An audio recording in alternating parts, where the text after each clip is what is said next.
বন্ধুরা আসসালামু আলাইকুম। আজকে অনেকদিন পর আবারও আপনাদের মাঝে ফিরে এলাম। ব্যক্তিগত কিছু প্রবলেমের কারণে অনেকদিন কনটেন্ট ক্রিয়েট করতে পারিনি। আজকে আপনাদেরকে দেখাবো আপনাদের যে কিবোর্ডটাতে টাইপ করছেন সেই কিবোর্ডের ব্যাকগ্রাউন্ডে কিভাবে আপনারা নিজেদের ছবি লাগাবেন। তো আপনারা প্রথমেই আপনাদের যে রিদমিক কিবোর্ডটা ব্যবহার করছেন সেটিতে ক্লিক করবেন।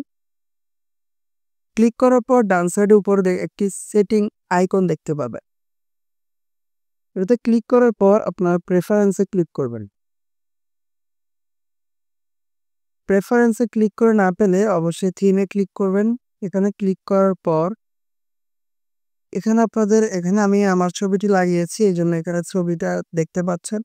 তা আপনাদের এরকম শো করবে না, জাস্ট নিউ থিম এই অপশনটা পাবেন।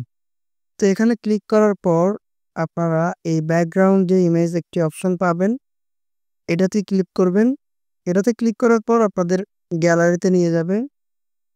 গ্যালারিতে যাওয়ার পর আপনারা আপনাদের ইচ্ছা মতো একটি ছবি সিলেক্ট করে দিবেন। ছবিটি সিলেক্ট করে দেওয়ার পর আপনারা জাস্ট ক্রপে ক্লিক করবেন। উপরে ডান সাইডে ক্রপে ক্লিক করবেন। ক্লিক করার পর আপনারা দেখতে পাচ্ছেন আপনাদের কিবোর্ডের যে ব্যাকগ্রাউন্ডে একটি ছবি সেট হয়ে গিয়েছে। তো বন্ধুরা আপনারা চাইলেই আপনাদের কিবোর্ডে আপনাদের ইচ্ছামতো ছবি এভাবে বসাতে পারবেন।